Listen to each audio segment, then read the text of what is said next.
पुराने जमाने में गांव में साहूकार किसानों को पैसा उधार देते थे और उनकी जमीन अपने पास गिरवी रख लेते थे। फिर बेचारा किसान पूरी जिंदगी मेहनत करता था, लेकिन कभी भी उधार लिए हुए पैसे वापस नहीं चुका पाता था और उसकी जमीन हमेशा के लिए साहूकार के पास गिरवी पड़ी रहती थी। और किसान पूरी जिंदगी अपनी ही जमीन पर खेती कर करके, मेहनत कर करके गुलामी में अपनी पूरी जिंदगी निकाल देता था। तो क्या आप लोग भी दूसरों के लिए काम कर कर पूरी जिंदगी अपनी बिताना चाहते हो गुलामी में?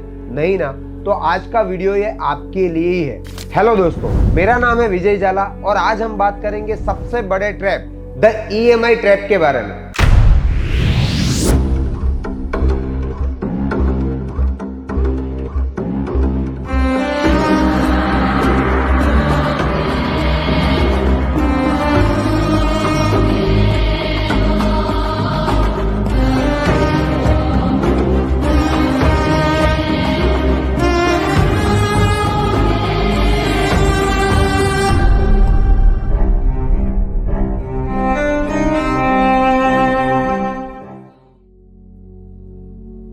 आज की जनरेशन को शायद ये नहीं पता होगा, लेकिन जो मेरी एज के हैं यानी कि 27-28 साल या उससे ऊपर के कोई भी लोग हैं, उन सबको पता होगा कि हमने बचपन में और हमारे फैमिलीज ने भी जब भी हमारी पसंद की कोई चीज हमको लेनी होती थी या तो फिर मान लो कि कोई हमारा सपना होता था, तो उसे पूरा करने के लिए हम लोग एक एक पैसा जमा करते थे और वो पैसा जमा हो जाने के बाद हम लोग वो चीज लेते थे या तो फिर हमारा सपना पूरा करते थे। लेकिन आज ऐसा नहीं है।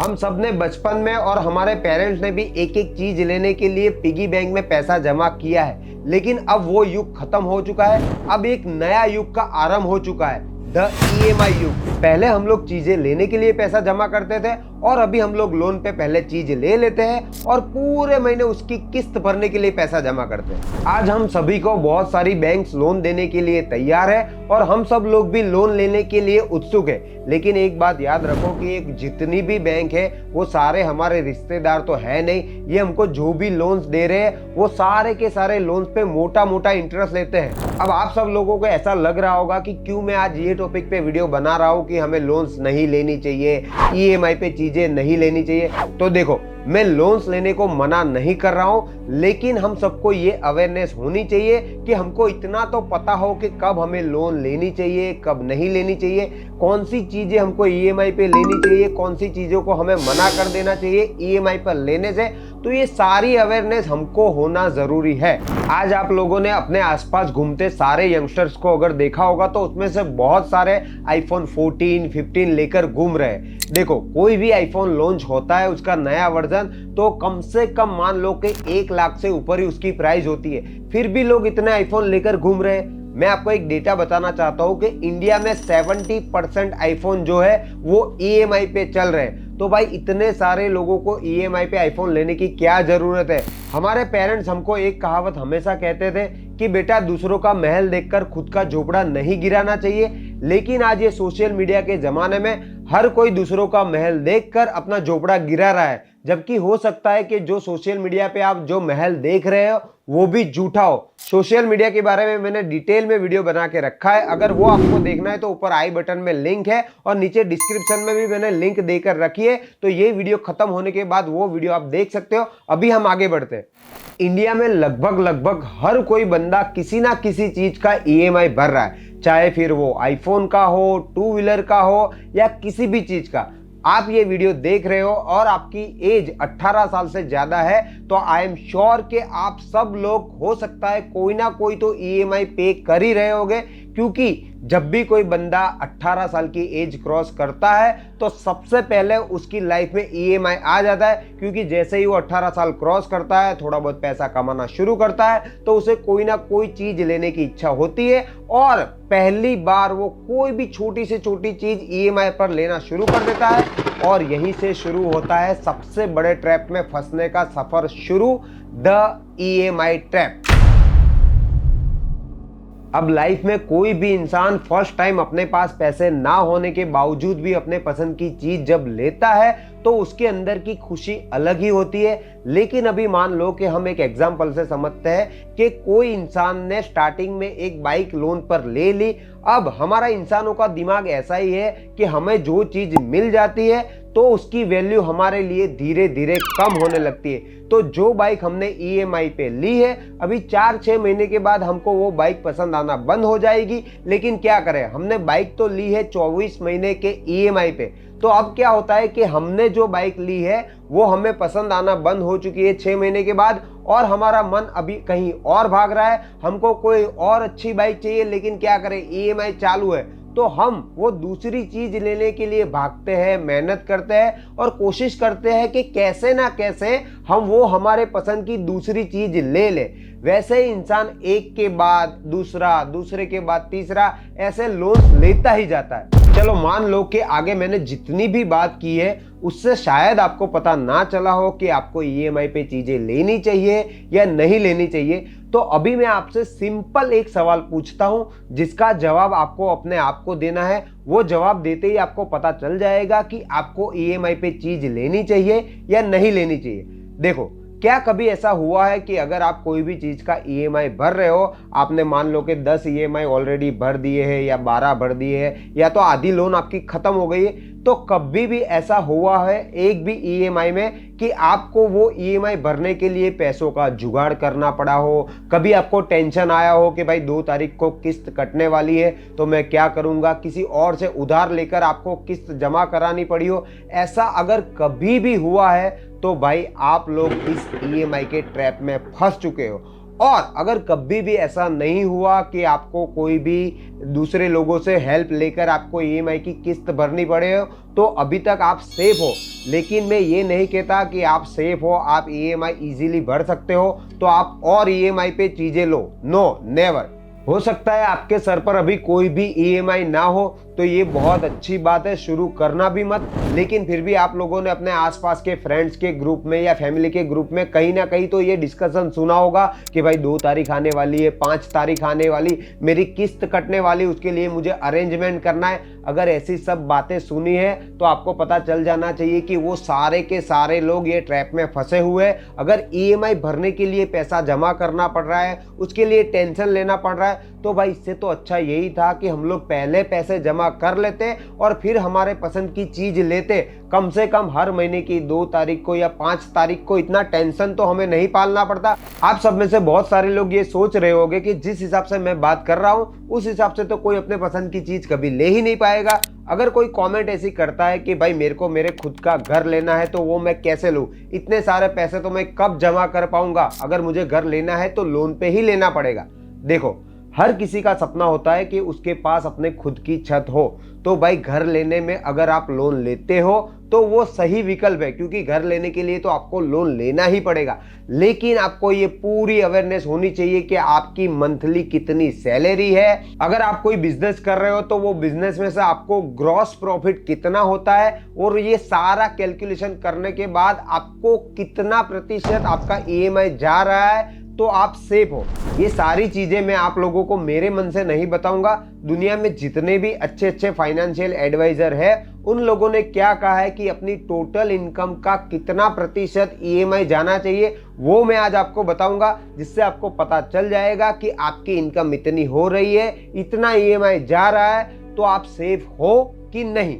फाइनेंशियल एक्सपर्ट कहते हैं कि आपके टोटल ईएमआई, जिसमें होम लोन भी आ गया, कार लोन भी आ गया, आईफोन भी आ गया, या तो फिर पर्सनल लोन लिया है आपने, तो वो सारे इंक्लूड होकर आपकी टोटल इनकम के 30 से लेकर 40% से ज्यादा कभी भी नहीं होना चाहिए। मैक्स टू मैक्स आप 45% तक खींच सकते हो। तो मान लो कि आपकी सैलरी 1 लाख रुपया है, तो ये ईएमआई की टोटल अमाउंट आपकी मैक्स टू मैक्स 45,000 से ज्यादा कभी भी नहीं होनी चाहिए। और अगर मान लो कि आपकी सैलरी सिर्फ 25,000 है तो ये अमाउंट आपके लिए होती है सिर्फ 10,000। तो भाई ये रेशियो के अंदर आपके ईएमआई चल रहे हैं तो आप सेफ हो। लेकिन रुको, ये सब सुन के खुश मत हो जाना, क्योंकि इसमें जो होम लोन है उसका परसेंटेज 30% से कम होना चाहिए, और बाकी जो भी चीजें आपने ली है, चाहे वो कार हो, आईफोन हो, पर्सनल लोन हो, ये सारे की सारी चीजों को मिला के 10 से 15% से ज्यादा आपका ईएमआई नहीं होना चाहिए। ऐसा क्यों? क्योंकि देखो, आपने जो होम लोन लिया है वो आपकी एक प्रॉपर्टी हो गई। हो सकता है फ्यूचर में उसका प्राइस बढ़ेगा, या तो फिर मान लो कि उसकी वैल्यू कभी कम नहीं होगी, लेकिन आपने बाकी जो भी सारी चीजें लिए, चाहे फिर वो कार हो, आईफोन हो, या फिर कोई भी इलेक्ट्रिक चीज हो, वो सारी की सारी चीजों की प्राइस जो है फ्यूचर में डाउन होगी। और हो सकता है आपने अभी जो मेहनत कर कर ईएमआई पे कार ली है या फिर आईफोन लिया है, फ्यूचर में हो सकता है वो आपके भंगार के भाव पे जाए। तो इसीलिए होम लोन के अलावा जो भी चीजें आप लोन पे ले रहे हो, मेक श्योर कि वो परसेंटेज आपकी टोटल इनकम के 15% से ज्यादा कभी भी ना जाए, क्योंकि इसके बाद जो पैसा बचेगा वो आप अपने घर के लिए, अपने पर्सनल यूज के लिए, अपना घर सही से चलाने के लिए यूज करोगे। आज हम सब लोगों को ये ईएमआई के ट्रैप में फंसाने में सबसे बड़ा हाथ क्रेडिट कार्ड का है। अभी मैंने रेस्टोरेंट के बिल देने के लिए, कपड़े लेने के लिए, मूवी देखने के लिए, मूवी के इंटरवल में पॉपकॉर्न खाने के लिए लोगों को क्रेडिट कार्ड यूज करते हुए देखा है। अब जब हमारे लिए पैसा उधार लेना इतना इजी हो गया है और हमको चारों तरफ से अच्छी अच्छी लाइफ जीने के लिए और पैसा खर्चने के लिए मोटिवेट करा जा रहा है, तो ऑब्वियसली बात है कि हम लोग हमारा क्रेडिट कार्ड निकालेंगे और पैसे खर्च कर देंगे। मुझे मेरे बचपन का एक किस्सा याद है, जब मेरे आसपास के सारे फ्रेंड्स वाटर पार्क जा रहे थे और उसमें हर किसी को अपना अपना कंट्रीब्यूशन देना था 300 रुपये का, जिसमें टिकट भी आ गई, आने जाने का खर्चा भी आ गया, खाने पीने का भी खर्चा आ गया। लेकिन उस टाइम मेरे पास 300 रुपये नहीं थे, तो मैं नहीं जा पाया था। हालांकि उस टाइम मुझे बहुत ही दुख हुआ था, मैं रोया भी था, लेकिन मेरे पास पैसे नहीं थे तो मैं नहीं गया था। लेकिन मान लो कि अभी अगर ऐसा होता है कि आपके फ्रेंड्स के ग्रुप में कोई प्लान बना रहा है कहीं जाने का, घूमने का, या तो फिर वीकेंड में कोई पार्टी का प्लान बना रहा है, सब लोग मिलकर, जो आपका सर्कल है, और आपके पास पैसे नहीं है लेकिन आपके जेब में क्रेडिट कार्ड पड़ा है, तो क्या आप मना करोगे वहां पर जाने से? नहीं। आप जाओगे, क्रेडिट कार्ड घिसोगे और पार्टी एंजॉय करोगे। ऐसे ही हमारे लाइफ में ये छोटे छोटे इवेंट आते हैं और ये छोटी छोटी चीजें ही आगे जाकर बहुत ही बड़ा रूप ले लेती है, और हर महीने आप क्रेडिट कार्ड के बिल्स और ईएमआई भर भर के थक जाते हो।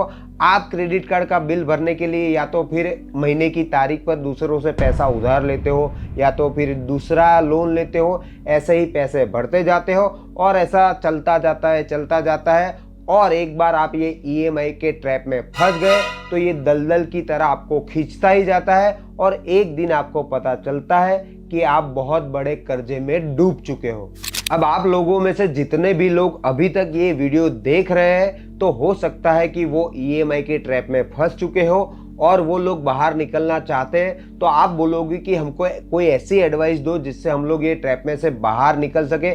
तो भाई देखो, सिंपल एक एडवाइस है कि सबसे पहले तो आप कोई भी नए ईएमआई स्टार्ट मत करो, और अगर आपको लगता है कि आपकी टोटल जो इनकम है उसमें 30 से 40% से ज़्यादा आप ईएमआई पे कर रहे हो, तो आपने जो भी चीज़ें लेकर रखी है पसंद की, वो सारी चीज़ें जो आपको अननेसेसरी लगती है उसको बेच दो और अपने ईएमआई क्लियर कर लो। क्योंकि जब आपके पास खुद के पैसे जमा हो गए तो आप वापस ले लेना वो चीज़। और दूसरी चीज़, ये ईएमआई के ट्रैप में से बाहर निकलने का सिर्फ एक सॉल्यूशन है कि आप अगर बिजनेस कर रहे हो या तो फिर जॉब कर रहे हो, आपके पास जितने भी पैसे आते हैं उसका एक एक रुपये का हिसाब रखना शुरू कर दो। अभी बहुत सारे लोग जो ईएमआई के ट्रैप में फंसे होंगे, उनके साथ ऐसा होता होगा कि उनको पता ही नहीं चलता होगा कि उनके पास जो पैसे आ रहे हैं वो कहाँ जा रहे हैं। आपको हाँ ये याद होगा कि मेरे इतने ईएमआई है, मोटा मोटा खर्चा हर किसी को याद होगा, लेकिन छोटे छोटे जो खर्चे होते हैं वो किसी को याद नहीं होगा। तो आप अपने पास जो भी पैसे आ रहे हैं उसमें से एक एक रुपये का हिसाब लिखना शुरू करो। अगर आप 5 रुपये की भी कोई भी चीज़ लेते हो तो आप उसको लिखो और महीने के एंड में देखो कि आपके पास कितना पैसा आया, कितना पैसा आपका ईएमआई में गया, कितना पैसा अननेसेसरी यूज हुआ है। तो आगे जाकर आपके अननेसेसरी जो खर्चे हैं उसको थोड़े टाइम के लिए बंद कर दो। हो सकता है आप रेस्टोरेंट में महीने में 5 बार जा रहे हो और आप ईएमआई के ट्रैप में भी फंसे हैं, तो आप अगर हिसाब रखेंगे तो आपको पता चलेगा कि कहाँ कहाँ से मैं पैसे बचा सकता हूँ। क्योंकि बाहर रेस्टोरेंट में जाना, दोस्तों के साथ घूमना, नई नई चीज़ें लेना, ये सब बाद में हो जाएगा, लेकिन उसके पहले ईएमआई के ट्रैप में से निकलना जरूरी है। क्योंकि अगर आप ये ईएमआई के ट्रैप में से नहीं निकले तो हो सकता है एक बहुत ही बुरा फेज आपकी लाइफ का आ सकता है। तो एक सिंपल सा सॉल्यूशन है, लिखना शुरू कर दो और अननेसेसरी सारे खर्चे बंद कर दो।